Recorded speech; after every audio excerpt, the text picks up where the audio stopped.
Friday. It's actually Sunday morning for me. Look how good Salty's being. Do you see her down there in the corner? Having some of my nice soft-boiled eggs and getting ready to cook. We're gonna cook all day today. I love a Sunday cooking day. When we first moved to Maine, 1992, when we first got married, we were quickly introduced. We see signs all along the roadside for the Saturday night bean supper at the community hall. And they're still going on today, but they were stronger, I think, back then. And it just reminded me of growing up in New England and summers in Canada. People love their baked bean, their Saturday night baked bean suppers, and I am no different. That's one of my favorite meals, and it brings back so many good memories. It just makes you feel comforting, and they're delicious. So we're making today a nice Sunday supper. Instead of Saturday night bean supper, we're making a Sunday supper, which I love. And we're gonna make baked beans. We're also gonna make, I was gonna make Anadama bread, but I started thinking about it. I love rye. I'm going to use a Maine grains recipe today and try their Anadama rye rolls. I think it sounds delicious. So we're gonna get to that. And you know, when you think about baked beans, there's lots of different recipes like we've talked about before. I like to look across 3 to 5 recipes. When Maggie was in gymnastics, we did a fundraiser and we made a flippin' good cookbook. So I have many recipes in here. The baked bean recipe is from Lisa Allen, Alicia's mom from gymnastics. And this is kind of your basic Maine bean recipe. You know, you're gonna have your beans, your salt pork, your black pepper, brown sugar, dry mustard, an onion. That's sort of like the classic recipe. I'm doing today, we'll get right to it. You're gonna see, I'm gonna add a few more elements to that. I've tweaked my baked beans over the years, and I got my first bean pot back in Ellsworth, Maine at Rennie's. You know, the classical brown bean pot. It's still in Maine in storage. So today we'll do it in my Dutch oven. Anyway, I'm gonna finish my eggs and we're gonna get right to it. Thanks for joining today.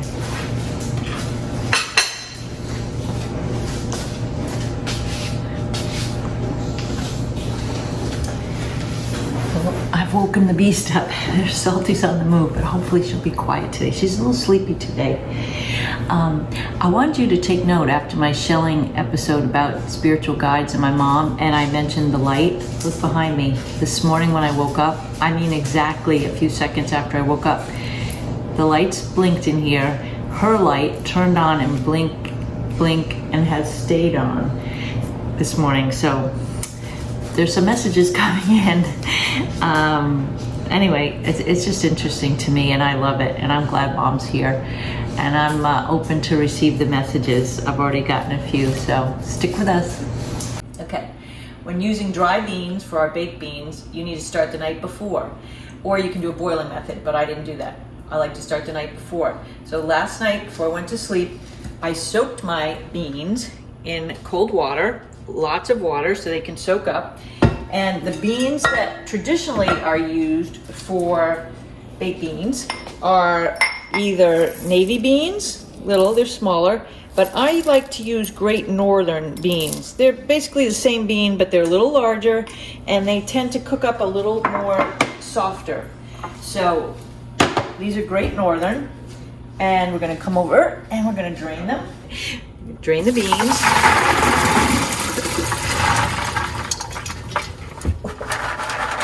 Back in, beans go back in. I'm not going to reuse that bean water. Some people do. I have a little bit of a sensitive stomach, as many people do, and by soaking the beans overnight, that water actually extracts some of the bad little things that are in beans, which are technically what they are called, raffinose or something, but the Mayo Clinic suggests not reusing that water because those bad things are in that water. So I'm going to believe them, and we're going to put nice cold water, just enough to cover. It's going to collapse about there. Okay, back over. Beans are so simple of a meal and so satisfying. So as long as you start the night before and you have pretty much all day, it's going to take today to cook. These beans, it's 10 a.m. here on Sunday, probably 5 to 6 hours. They're going to cook on about 300. Some people do 250. I'm going to go on 300 today. And you'll keep checking them to make sure they may be done sooner. But as I discussed about talking about different recipes, you know me, I like to use a lot of different flavors. So yes, all the basic classic ingredients will be in my baked beans, but look at this beauty. Remember from Easter, my ham bone, I froze it. Gorgeous ham meat, ham bone, ham hock, right in there. Oh, there's flavor. Okay, along with that, now this is kind of doubling up on the pork, but I'm going to still do it because I like bacon. So I'm not going to put as much bacon. Not going to put as much bacon as I would have. I would have used half of a pound of bacon. I'm only using 3 or 4 slices here of thick cut bacon, just to give it some of that bacon flavor. I mean, I know we've got all that ham and that meat, but I'm going to put a little bit in. And there's a lot of meat on there, I noticed. So actually, I'm not even going to use all of it. I'm going to put this much. And just cut it up into little pieces. Who doesn't love to get a nice piece of bacon when they're eating their beans? Okay, so that's gonna go right in. It's bacon and ham. Smells good already. Now, more flavor, which is classic, to put the onion in.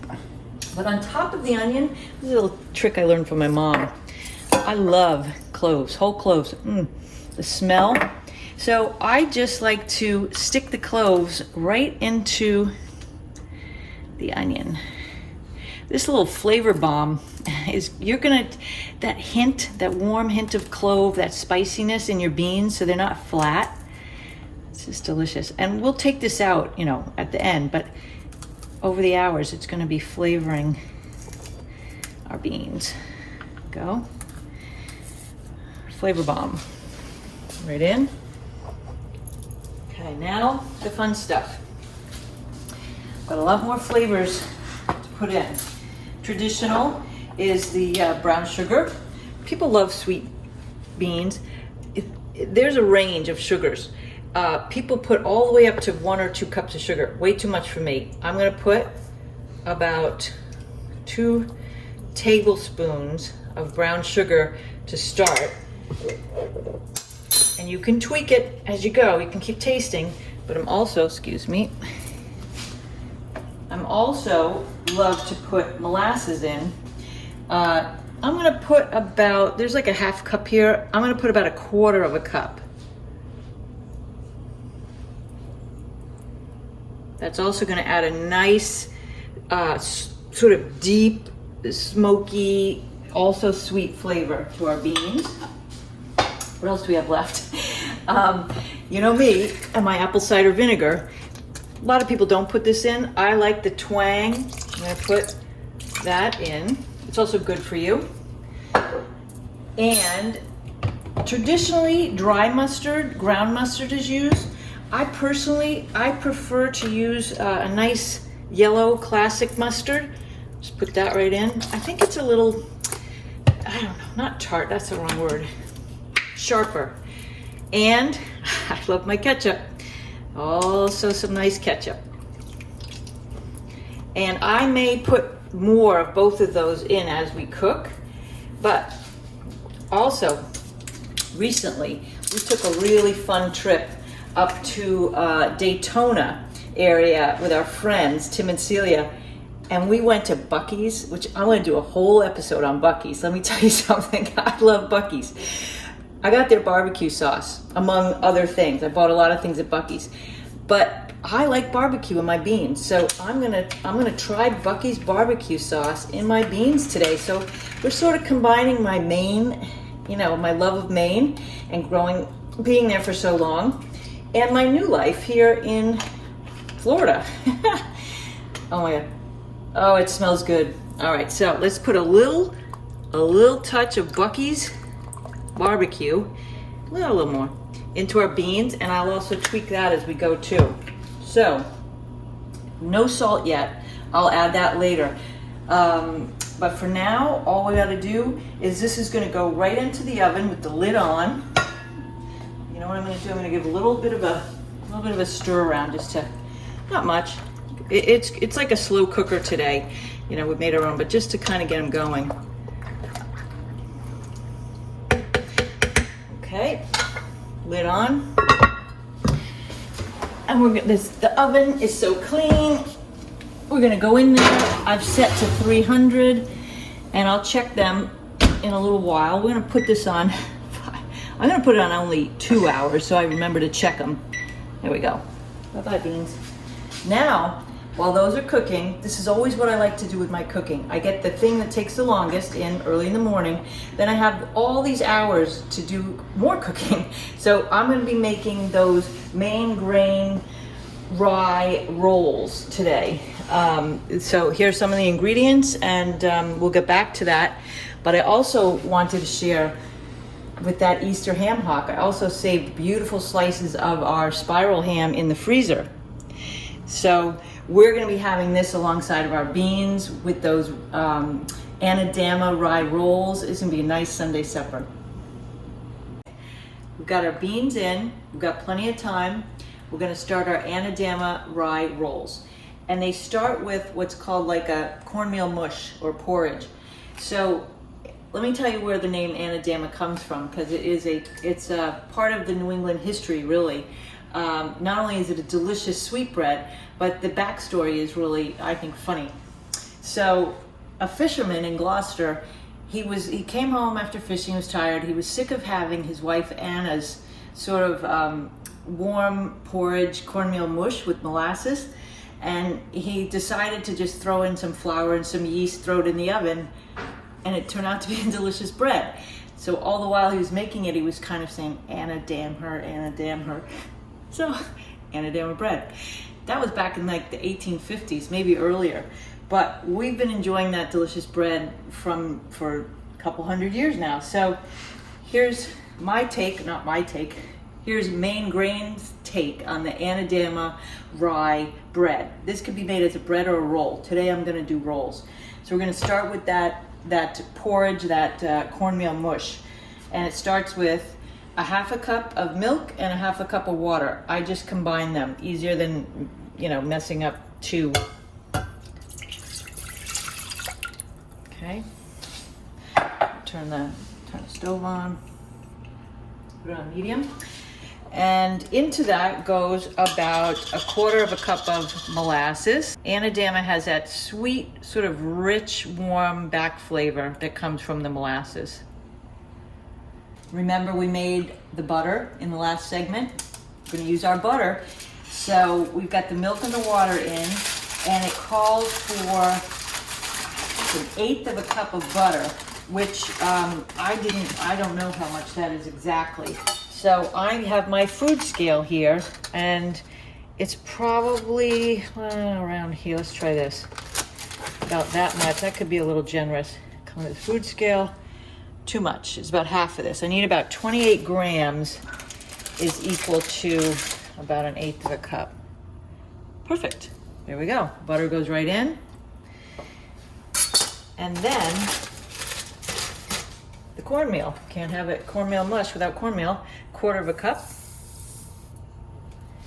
So we're going to bring this up to a boil.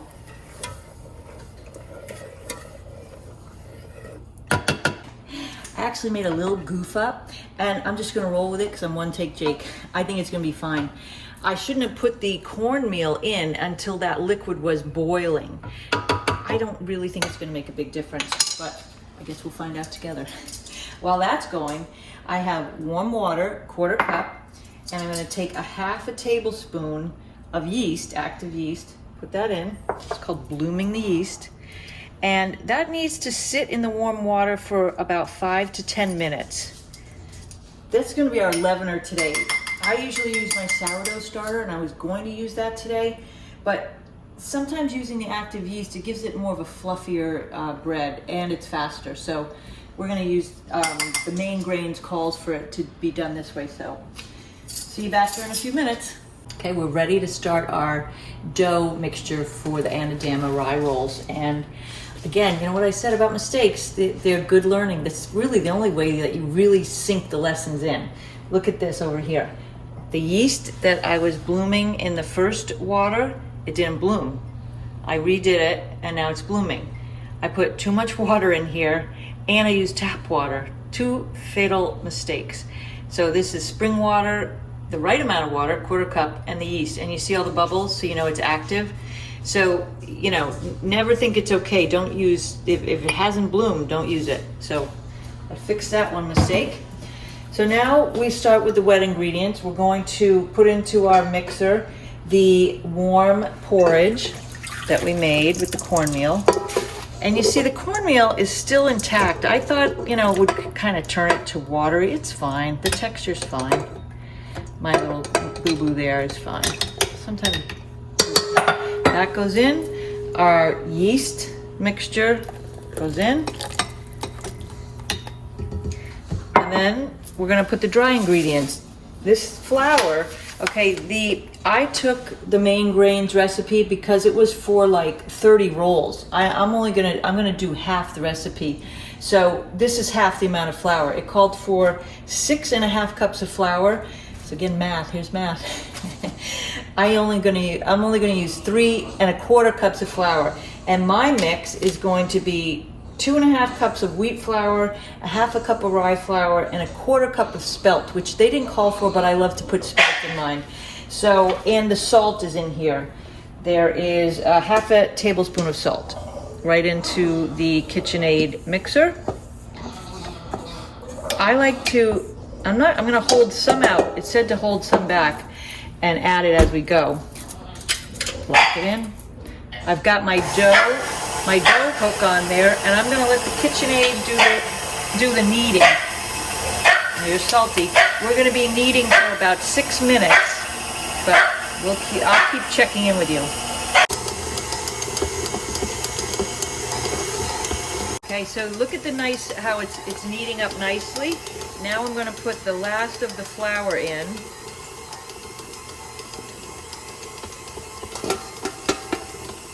And we're gonna let this go for about 6 minutes. My trusty KitchenAid has done my kneading job. It's been kneading this beautiful dough, and it smells like kind of like horse feed in here because of the rye, which I love. It's been going for about 8 minutes. It's still sticky. It's lovely though. Transfer it into the bowl now. It's lovely. It's just still sticky. I'm just gonna sort of lightly shape it into the form. Oh, that's nice. It smells so good. And we're gonna let it sit and rest here, covered until it's doubled in size. Like that. Beans are baking, rolls are proofing. It's time for a little pedicure for the beast.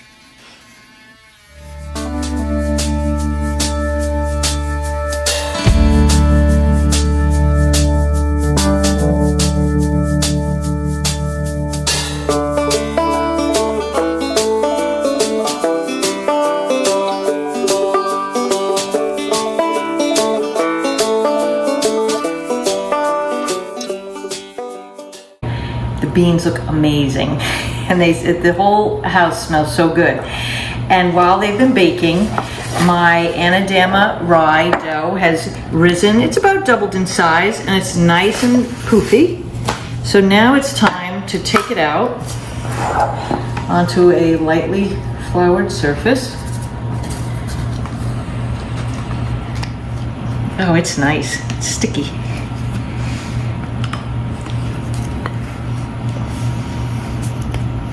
And we're gonna roll that into equal, approximately, I'm gonna just to give it a couple little folds. Oh, it feels so good. It's nice. Just a little bit, just to deflate it.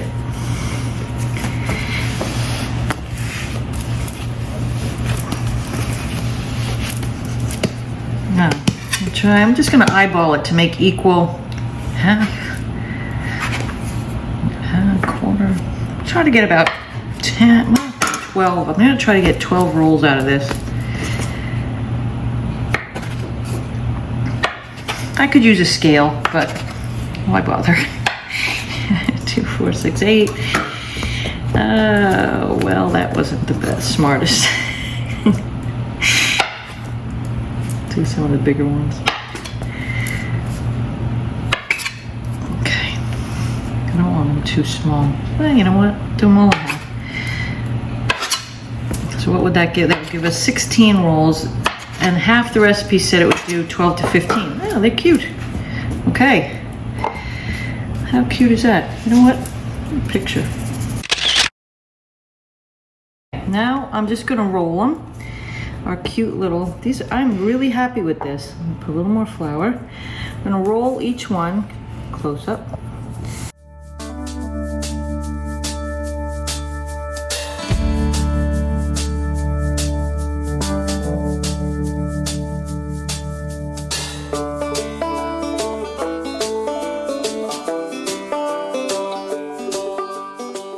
The first proof is done. We've made them into roll shapes. I lightly greased my cast iron pan, and I'm gonna cover it, and I'm gonna let this proof another time so that they're about doubled in size. Maybe it's gonna take 20 to 45 minutes, and then we'll bake them off. Looking pretty good. It's been 6 hours, actually. Slow cooking our beans, and look at this mastery. Oh. Beautiful. If you could smell it in here, you would want to be eating with us. This is just how I like it. Thick. I like a little skin on top. Still juicy. Oh. Now I'm gonna take out the meat has all but fallen off of these ham bones. Let's just take that out. Clean. All that meat, all that ham is just in there, and all that flavor has come off the bone and the meat. Let me get the rest of this. Ooh, that's hot. Clean, totally clean. Woo, that is so hot. Look at that. All the meat. Look at this. Oh, look at that ham. These might be the best beans I've ever made. Oh, you have got to make these. My rolls are proofing. They have a little bit further to go, but I'm gonna set the oven to 350, and we're going to cook the rolls on 350 for about 20 to 25 minutes. This is the best beans you've ever made. I mean, the bacon, everything. Oh, heavenly. I could eat right out of the bowl. Well, I guess it's just the two of us. Yeah. That's fine.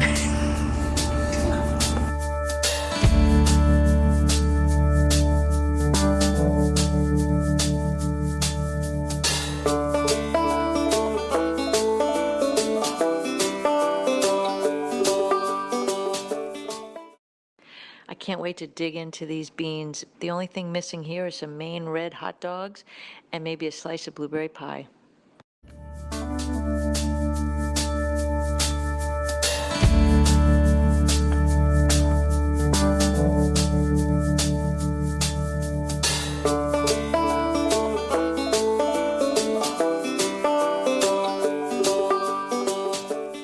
Sunday supper, as they say in Maine, Sunday supper.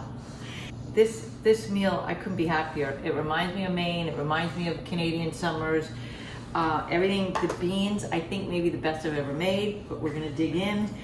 And we've got, nothing makes me happier than using the leftovers from some holiday dinner. So we've got our leftover ham, we used that beautiful ham hock to flavor the beans, and there's just beautiful chunks of ham throughout these beans. And our Anadama rye rolls, look at this, delicious. Look at, perfect. And we're using that butter we made last week. I mean, the Anadama bread, I first got introduced to it through, well, I'm not sure if it was Anadama or not, 2 introductions. The first one, I was very young, Canadian summers, we would go up to my grandmother's house and grandfather's house in Petticodiac, New Brunswick, and every summer, the first morning we woke up, we had this brown bread that was just like a mushroom top, and I'm not kidding, like 8 inches tall, and it was the most delicious, fluffiest, sweetest brown bread. Could have been Anadama, and I really wish I had that recipe. I'm going to try to recreate it. But then many years later, when I was in the Ellsworth Farmers Market for many summers, a wonderful baker, Carrie, she made Anadama bread, and I fell in love with that. So this is sort of my ode to Canadian summers, Anadama bread, and Carrie in the Ellsworth Farmers Market, and our Maine bean suppers. Thanks. Come back next week, and we're going to be doing more painting, more shelling, more cooking. Who knows? And now we're going to feast. If you like what you see, hit the subscribe button, give us a like, and don't forget to turn notifications on so you don't miss an episode.